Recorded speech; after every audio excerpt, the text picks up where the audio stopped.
Today we're talking about lawsuits.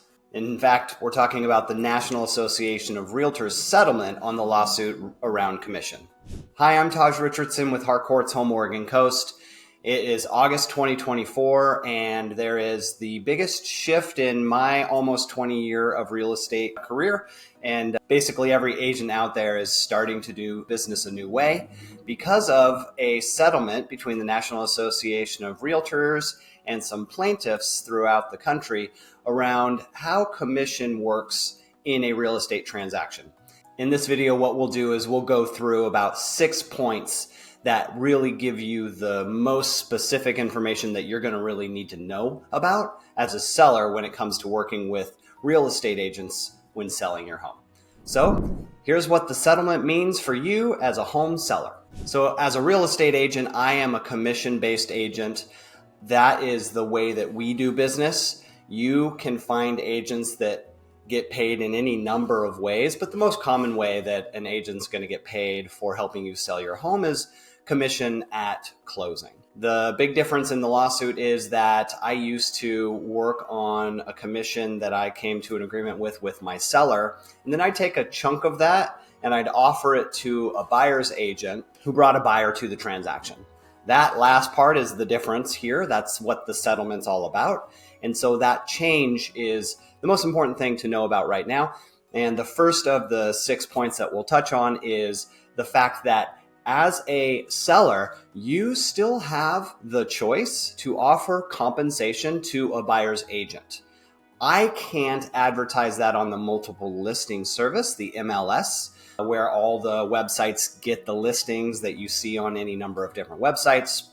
And the MLS is where the agents go to look for the house that is the perfect fit for buyer for you.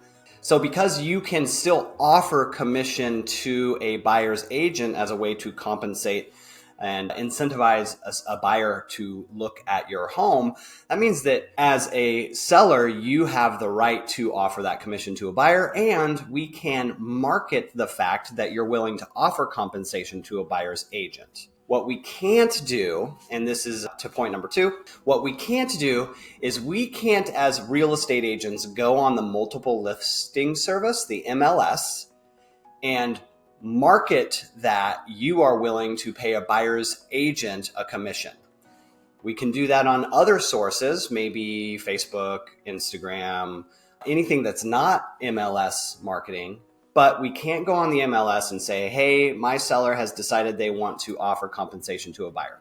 But you still can. We just can't advertise that. So some minutia there and the details and the specifics, but as a professional real estate agent who fully understands what the settlement means, rest assured that when it comes time to talking to you about selling your home, should you want to offer compensation to a buyer's agent, we know how to do that the right way and promote the opportunity to the general public. The second big difference, and we touched on it briefly in the beginning, is that I can't take a portion of my commission and just decide on my own to share or split that with a buyer's agent.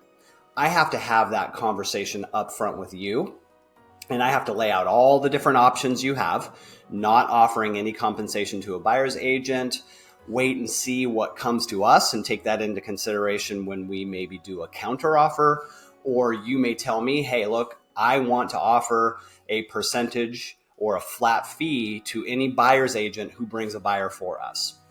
So we have to have that two-way conversation. It can't just be me as the agent saying my commission is X, and now I'm going to take a percentage of that commission and share it with a buyer's agent. That's the old way. The new way is that we have a conversation, we talk about it, and if you like the idea of finding some incentives to offer to buyers and buyers agents in the way of compensating a buyer's agent, then that's a conversation we can have. And then when we have that conversation, we want to put it into writing too. That way there's no gray area. There's no, well, I thought this and they thought that. It's black and white. We know exactly what we have planned out in case a buyer's agent comes to us and asks for a commission, or we want to go out there and market off MLS and say, hey, we're offering buyer commission as part of the compensation package for our buyers. So now we'll dive into the specifics of if we do offer compensation, what that means to a buyer's agent and how that might impact your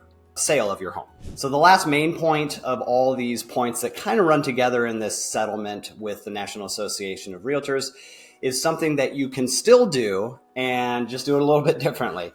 So historically, we've always been able to have sellers offer concessions to a buyer at closing to help them get to the finish line. So you have a buyer who's able to scrape enough money together for the down payment, but they don't have the thousands of dollars in closing costs, the title fees, the escrow fees, your county recording fees, and so on. So a seller may say, hey, we really want to make this work, so we are willing to pay a percentage or all of the buyer's closing costs. And that might be something the buyer asks for upfront. Seller takes that into consideration with what their net dollar value is at closing and says, we've got a little room, we can help the buyer out with that. You're now able to do that same thing with the buyer commission. So in this scenario, we put the home on the market. You and I have discussed our listing commission. We've had no conversation about what a buyer's commission might look like because we don't know until a buyer presents an offer and the buyer's agent lets us know how they're being compensated. In one scenario, the buyer may be covering the commission for the buyer's agent. Great, nothing for us to worry about. The other scenarios might be that the buyer doesn't have those funds for the buyer agency, so they say, hey, here's our offer. We know that we are going to ask you for help covering the buyer commission as well. So we factor that into our offer price. Well, what we would do is we'd say, okay, well, let's get to what the net number is for selling your home. That's the number that matters. And if the buyer's agent can't be covered by the buyer for payment, then we have to cover that. And the net number isn't good enough. So we're going to have to counter the buyer's offer. And that counter could be in the purchase price, which is probably the easiest way to do it, or a conversation around how you as the seller may be able to help a little bit with the closing costs, the buyer commission fee, but you can't help cover all of it. So that's just another ingredient in the negotiations of selling your home.